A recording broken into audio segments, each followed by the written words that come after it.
Hello guys, it's good to have you back. In the last video, we discussed some important concepts like how to retrieve candlestick data, and I also talked briefly on what we refer to as function, like array set as series function. But I did not go in depth to explaining the meaning of this function. So I'm going to do that in this video and how to create a function. So basically, a function is like a block of code that prevents you from writing a particular set of code over and over again. If you remember in the last video, I said if you want the counting to start from the beginning of the chart to the back, you can use the array set as series function so that you don't need to write a lot of code. For example, let's say you want to create a function that will be doing calculation for you because you don't want to be writing this plus this all the time. Like you want to declare a variable to add this or this together. I'm going to show you how you can prevent that. Now, you need to create a function. You can't create a function inside event handlers like the onStart. You can create a function outside. You can see this is where we call the global space. Outside the event handler, like here and here and here from line 28 downwards, 27 downwards. Those are the places that we call the global space. You can't, this place is not called the global space. For example, let's say I want to create a function that calculates numbers for me automatically. So the first thing you need to do is that you ask yourself what type of numbers, what type of data types do you want to calculate. If it is an integer data type, number that does not have a decimal point, you first write type int. I'm showing you the syntax how to create a function. You first write int. After typing the int, then the next thing is that you need to give the function a name. Let's say addition. That I want to add numbers. Now, what type of numbers do you want to add? I want to add two integer data type. So inside this parentheses is where you are going to type that. You are going to declare an integer a, which is the first number, right? Put a comma, space. Then you want to add another number because you want to be adding two numbers together. Then you declare another variable int b. Once you are done with that, then come here, come to the next line, add curly bracket. Inside the curly bracket, then you can decide to declare another variable as a result that add both numbers together. You can just come here and type int equals int results, right, equals a plus b. Then you add a semicolon, which means you want to add the result should be addition of whatever you input as a and b in your function. Now you can come to another line, then you type return, which means what should the function return to you. The function to us should return results, which means once you use this addition function, once you use it, the result that should come to you is a plus b. Now you can see that we don't have any numbers here, right? Well, that's the purpose of a function. If you come to inside, you can now access the function inside this onStart event handler. You can just come here and say addition. You can see that automatically say addition int a and int b, which means we are required to input int a. I can just say 10, comma, then int b, I can just say 30, right? Then end the line with a semicolon, which means a will be added to 30 because that's the function. It has already been stated here that once you input a and b, then the results should be the output. So let me just print this out.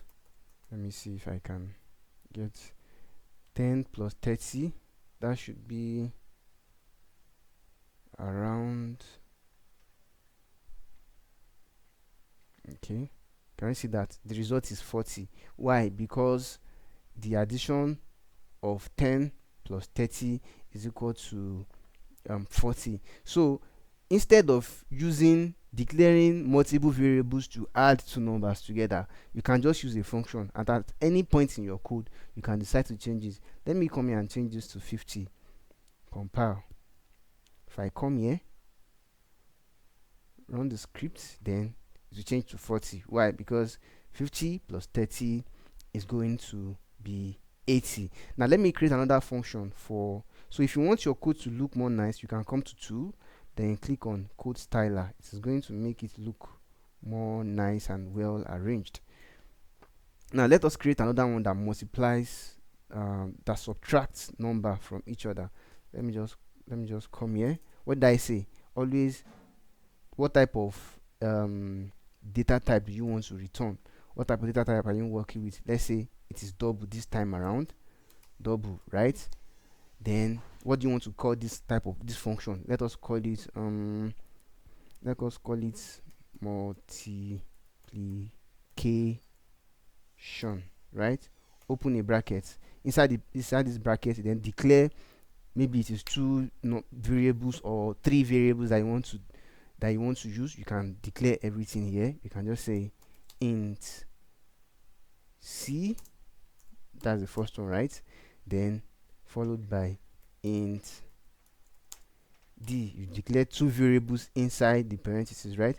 Then come down, create curly brackets, then declare another variable, int result2, right, equals, what do you want to do? C multiply by d. What do you want to return after the multiplication? You return result2, right? Then the return keyword will always return whatever you put in front of it. Return result2, then end the line with a semicolon. If I come here and I try to print out, print multiplication, can you see it's saying int c and int d? Then open a parenthesis inside there. Int c, let us say 5, then int d, let us say no, it shouldn't be integer, it should be double. This should be double. Sorry for that mistake. Multiplication, let me start this again. Multiplication, isn't it supposed to be double? Okay, this should be double. Sorry for the mistake, and this should also be double because we are working with double variables. Multiplication, open a bracket, then you can see that now if I type in multiplication is saying double c double d, then open another parenthesis. Inside there, input the first number you want to multiply, 5, then the second number, 4. So automatically the function is going to do what? Multiply 5 by 4. Okay, there is an error somewhere saying semicolon. Okay, there's a semicolon here. It's going to multiply, the function is automatically going to multiply 5 by 4. Let us run this script box. Can you see 20? If I want to multiply 100 by 4, compile, come here, there's script box. Can you see 400? So it's very important for you to follow this step if you want to create a function. A function is a block of code that helps you prevent repetitive task, repetitive function. Instead of you to be repeating function over and over and over again, you can just do it this way and it will work. So from the next video we start working on projects because I've covered most of the basics that I want to cover. Alright guys, make sure you subscribe to this YouTube channel so that when next I drop a video you'll be notified. Bye. Thank you.